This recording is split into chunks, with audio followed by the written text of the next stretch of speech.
ಗೃಹಲಕ್ಷ್ಮಿ ಹಣದಿಂದ ಗ್ರಾಮದ ಜನಕ್ಕೆ ಹೋಳಿಗೆ ಊಟ ಹಾಕಿಸಿದ ಅಜ್ಜಿ ಕಾರ್ಯಕ್ಕೆ ಸಚಿವ ಲಕ್ಷ್ಮಿ ಹೆಬ್ಬಾಳ್ಕರ್ ಮೆಚ್ಚುಗೆಯನ್ನು ವ್ಯಕ್ತಪಡಿಸಿದರು. ಬೆಳಗಾವಿ ಜಿಲ್ಲೆಯ ಸುಟ್ಟಟ್ಟಿ ಗ್ರಾಮದ ಅಕ್ಕಾತಾಯಿ ಎಂಬುವರು ಗೃಹಲಕ್ಷ್ಮಿ ಹಣ ಬಂದ ಹಿನ್ನೆಲೆ ಗ್ರಾಮದ ದೇವಸ್ಥಾನವೊಂದರಲ್ಲಿ ಹೋಳಿಗೆ ತಯಾರಿಸಿ ಗ್ರಾಮಸ್ಥರಿಗೆ ಉಣಬಡಿಸಿದ್ದರು. ಅಜ್ಜಿಯ ವಿಚಾರ ಸೋಷಿಯಲ್ ಮೀಡಿಯಾದಲ್ಲಿ ವೈರಲ್ ಕೂಡ ಆಗಿತ್ತು. ಇದನ್ನ ಗಮನಿಸಿದ ಸಚಿವೆ ಹೆಬ್ಬಾಳ್ಕರ್ ದೂರವಾಣಿ ಮೂಲಕ ಅಜ್ಜಿಗೆ ಕರೆ ಮಾಡಿ ರೇಷ್ಮೆ ಸೀರೆಯನ್ನು ಉಡುಗೊರೆಯಾಗಿ ಕೊಟ್ಟಿದ್ದಾರೆ. ಈಗ ಎಲ್ಲರೂ ಕೂಡಿ ಸಾಥ್ ಕೊಟ್ಟಾರ ನಿನಗೆ.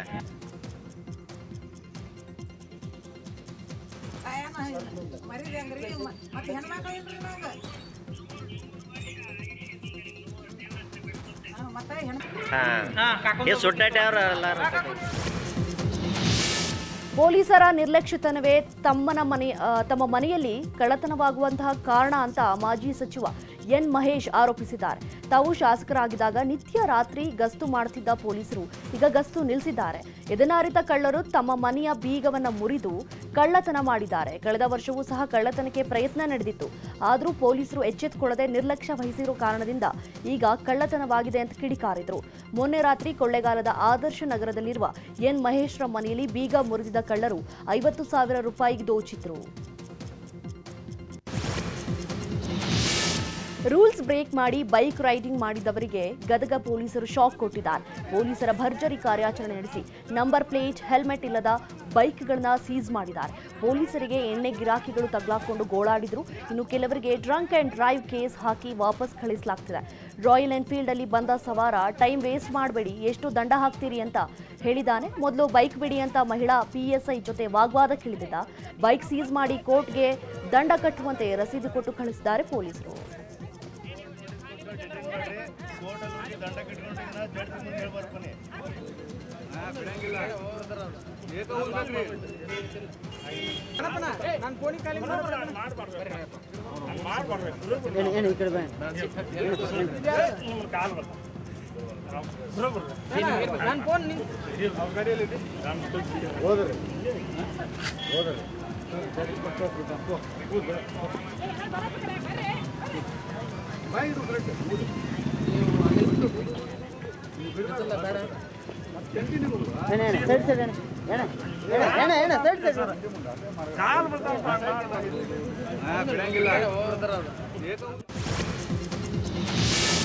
ಬೆಂಗಳೂರಿನಲ್ಲಿ ಬೃಹತ್ ಮರವೊಂದು ಧರೆಗುರುಳಿದೆ.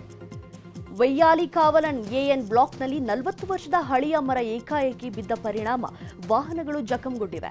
ಒಂದು ಓಮಿನಿ ಕಾರು, ಒಂದು ಆಟೋ ಹಾಗೂ 4 ಬೈಕ್ ಜಖಮಾಗಿವೆ. ಅದೃಷ್ಟವಶಾತ್ ಯಾವುದೇ ಪ್ರಾಣಹಾನಿ ಸಂಭವಿಸಿಲ್ಲ. ಮರ ಬಿದ್ದ ಕೂಡಲೇ BBMP ಅಧಿಕಾರಿಗಳು ಸ್ಥಳಕ್ಕೆ ಆಗಮಿಸಿ ಮರವನ್ನು ತೆರವುಗೊಳಿಸಿದರು. ದಾವಣಗೆರೆ ಜಿಲ್ಲೆಯ ಬಸವನಹಳ್ಳಿ ಗ್ರಾಮದ ಬಳಿ ಅಪ್ಪರ್ ತುಂಗಾ ಚಾನೆಲ್ ಒಡೆದು ಅವಾಂತರವೇ ಸೃಷ್ಟಿಯಾಗಿದೆ. ಚಾನೆಲ್ ಏರಿ ಒಡೆದಿರೋ ಕಾರಣದಿಂದಾಗಿ ಬಸವನಹಳ್ಳಿ ಗ್ರಾಮ 100 ಎಕರೆ ಜಮೀನು ಜಲಾವೃತಗೊಂಡಿದೆ. ಸ್ಥಳಕ್ಕೆ ಮಾಜಿ ಶಾಸಕ ರೇಣುಕಾಚಾರ್ಯ ಹಾಗೂ ಅಧಿಕಾರಿಗಳು ಭೇಟಿ ಕೊಟ್ಟು ಪರಿಶೀಲಿಸಿದರು. ಚಾನೆಲ್ಗೆ ಹರಿಸುತ್ತಿದ್ದಂತಹ ನೀರನ್ನ ನಿಲ್ಲಿಸುವಂತೆ ಅಧಿಕಾರಿಗಳು ಸೂಚನೆ ಕೊಟ್ಟಿದ್ದಾರೆ. ಕಳಪೆ ಕಾಮಗಾರಿಯೇ ಚಾನೆಲ್ ಏರಿ ಒಡೆಯಲು ಕಾರಣ ಅಂತ ಗ್ರಾಮಸ್ಥರು ಆರೋಪಿಸುತ್ತಿದ್ದಾರೆ.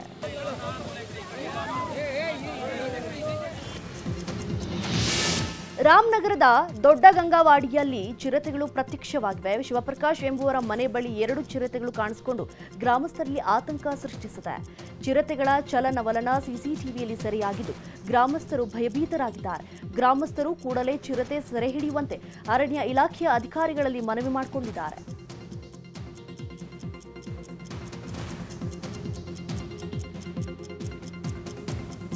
ಚಾಮರಾಜನಗರ ಜಿಲ್ಲೆ ಬಿಳಿಗಿರಿ ರಂಗನ ಬೆಟ್ಟದ ಗುಡಿ ಸಫಾರಿ ರಸ್ತೆಯಲ್ಲಿ ಪ್ರವಾಸಿಗರಿಗೆ ಹುಲಿ ದರ್ಶನ ಕೊಟ್ಟಿದೆ. ಹುಲಿಯೊಂದು ಗಾಂಭೀರ್ಯದಿಂದ ನಡೆದುಕೊಂಡು ಬರ್ತಿರುವ ದೃಶ್ಯ ಪ್ರವಾಸಿಗರ ಮೊಬೈಲ್ ಕ್ಯಾಮೆರಾದಲ್ಲಿ ಸೆರೆಯಾಗಿದ್ದು ಜಾಲತಾಣಗಳಲ್ಲಿ ವೈರಲ್ ಆಗಿದೆ. ಮಳೆಗಾಲದ ಹಿನ್ನೆಲೆ ಕಳೆದ 15 ದಿನಗಳಿಂದ ಹುಲಿಯ ದರ್ಶನ ಕಡಿಮೆಯಾಗಿತ್ತು. ಈಗ ಹುಲಿ ಕಂಡು ಸಫಾರಿಗೆ ಹೋಗಿದ್ದ ಪ್ರವಾಸಿಗರು ಖುಷಿಯಾಗಿದ್ದಾರೆ.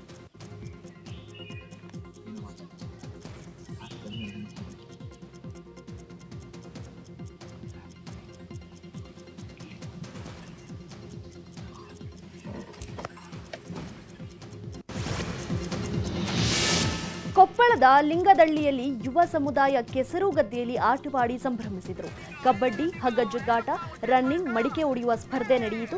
ಕಿಷ್ಕಿಂಧ ಯುವ ಚಾರಣ ಬಳಗ, ಲಿವ್ ವಿತ್ ಹ್ಯುಮಾನಿಟಿ ಸಂಸ್ಥೆಯ ಸದಸ್ಯರಿಂದ ಕ್ರೀಡೆ ಆಯೋಜನೆ ಮಾಡಿತ್ತು. ಕ್ರೀಡೆಯಲ್ಲಿ 4 ರಿಂದ 50 ವರ್ಷದವರೆಗಿನ 80ಕ್ಕೂ ಹೆಚ್ಚು ಮಂದಿ ಭಾಗಿಯಾಗಿದ್ದರು.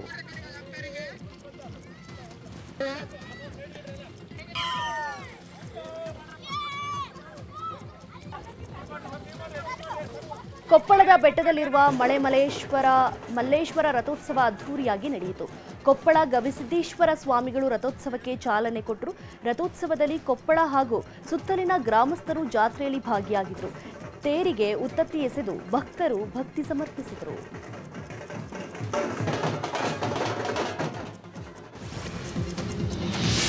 ವಿಜಯಪುರ ಜಿಲ್ಲೆಯ ಉಮರಾಣಿ ಗ್ರಾಮದಲ್ಲಿ ಹೆಡಿಗೆ ಜಾತ್ರೆ ನಡೆಯಿತು. ಭೀಮಾ ತೀರದಲ್ಲಿರುವ ಅಂಕಲೆವ್ವ ದೇವಿಗೆ ವಿವಿಧ ಖಾದ್ಯಗಳ ನೈವೇದ್ಯ ಸಮರ್ಪಣೆ ಮೂಲಕ ಹೆಡಿಗೆ ಜಾತ್ರೆ ಆಚರಿಸಲಾಯಿತು. ಈ ವೇಳೆ ಮಳೆ ಬೆಳೆ ಉತ್ತಮವಾಗಲಿ ಅಂತ ರೈತರು ಪ್ರಾರ್ಥಿಸಿದರು. ಭೀಮಾ ನದಿಯಲ್ಲಿ ಮುಳುಗಿ ಸ್ನಾನ ಮಾಡಿ ಅರ್ಚಕ ಈರಗೊಂಡಪ್ಪ ಪೂಜಾರಿ ಕಾರ್ಣಿಕ ನುಡಿದರು. ಈ ವರ್ಷ ಉತ್ತಮ ಮಳೆ ಬೆಳೆ ಇದೆ, ಎಲ್ಲೆಡೆ ಸಂತೋಷವಿದೆ ಎಂದು ಕಾರ್ಣಿಕ ಭವಿಷ್ಯ ನುಡಿದರು.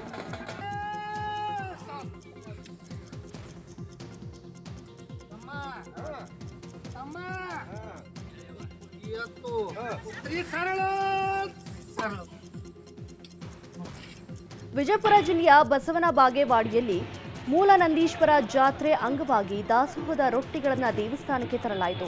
ಪಟ್ಟಣದಲ್ಲಿ ಮೆರವಣಿಗೆ ಮೂಲಕ ಸಾವಿರಾರು ಮಹಿಳೆಯರು ತಾವು ತಯಾರಿಸಿದ ರೊಟ್ಟಿಗಳನ್ನು ದೇವಸ್ಥಾನದ ದಾಸೋಹ ಭವನಕ್ಕೆ ತಲುಪಿಸಿದರು. 7,000ಕ್ಕೂ ಅಧಿಕ ರೊಟ್ಟಿಗಳನ್ನು ದೇವಸ್ಥಾನಕ್ಕೆ ತರಲಾಯಿತು. ಇಂದು ಯದುಕಲಾನಂದನ ಶ್ರೀಕೃಷ್ಣನ ಹುಟ್ಟುಹಬ್ಬದ ಸಂಭ್ರಮ. ಕೃಷ್ಣನ ದೇಗುಲಗಳಲ್ಲಿ ಅಷ್ಟಮಿ ಪ್ರಯುಕ್ತ ವಿಶೇಷ ಪೂಜೆ ನಡೆದಿದೆ. ಇತ್ತ ಬೆಂಗಳೂರಿನ ಇಸ್ಕಾನ್ ದೇಗುಲದಲ್ಲೂ ಬೆಳಗ್ಗೆಯಿಂದಲೇ ಪೂಜೆ ಕೈಂಕರ್ಯ ನಡೆದಿದೆ.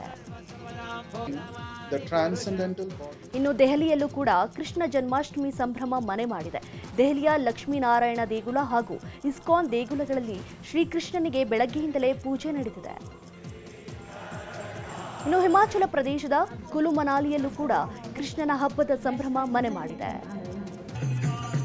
ಒಡಿಶಾದ ಪೂರಿ ಕಡಲ ತೀರದಲ್ಲಿ ಶ್ರೀಕೃಷ್ಣನನ್ನ ಬಿಡಿಸಲಾಗಿದೆ. ಮರಳು ಕಲಾವಿದ ಸುದರ್ಶನ್ ಮರಳಿನಲ್ಲಿ ಶ್ರೀಕೃಷ್ಣನನ್ನ ಅಂದವಾಗಿ ಬಿಡಿಸಿದ್ದಾರೆ.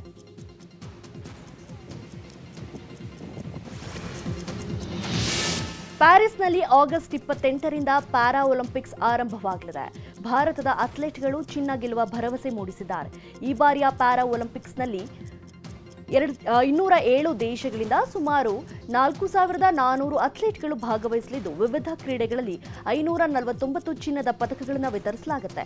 ಇದೀಗ ಈ ಕ್ರೀಡಾಕೂಟದಲ್ಲಿ ಭಾರತದಿಂದ ಒಟ್ಟು 84 ಸ್ಪರ್ಧಿಗಳು ಭಾಗವಹಿಸಲಿದ್ದು ಈ ತಂಡವು ಪ್ಯಾರಿಸ್ಗೆ ಪ್ರಯಾಣ ಬೆಳೆಸಿದೆ. ಮಿಲ್ಕಿ ಬ್ಯೂಟಿ ಪ್ರಣೀತಾ 2ನೇ ಮಗುವಿನ ನಿರೀಕ್ಷೆಯಲ್ಲಿದ್ದಾರೆ. ಸದ್ಯ ಬೇಬಿ ಬಂಪ್ ಫೋಟೋ ಶೂಟ್ ಮಾಡಿಸಿದ್ದು ಆ ಫೋಟೋಗಳನ್ನು ಸೋಷಿಯಲ್ ಮೀಡಿಯಾದಲ್ಲಿ ಹಂಚಿಕೊಂಡು ಸಂಭ್ರಮಿಸಿದ್ದಾರೆ. ಕನ್ನಡಿಗರ ನೆಚ್ಚಿನ ನ್ಯೂಸ್ 18 ಕನ್ನಡ ಈಗ ವಾಟ್ಸ್ಆಪ್ನಲ್ಲೂ ಲಭ್ಯ. ಕರ್ನಾಟಕ, ದೇಶ ವಿದೇಶಗಳ 360 ಡಿಗ್ರಿ ಸುದ್ದಿಯ ವಿವರಗಳನ್ನ ನಿಮ್ಮ ಕೈ ಬೆರಳುಗಳಲ್ಲೇ ಪಡಿಲಿಕ್ಕೆ ಈ QR ಕೋಡ್ ಅನ್ನ ಸ್ಕ್ಯಾನ್ ಮಾಡಿ ನಮ್ಮ ಚಾನಲ್ ಫಾಲೋ ಮಾಡಿ, ನೋಟಿಫಿಕೇಶನ್ ಆನ್ ಮಾಡಿ.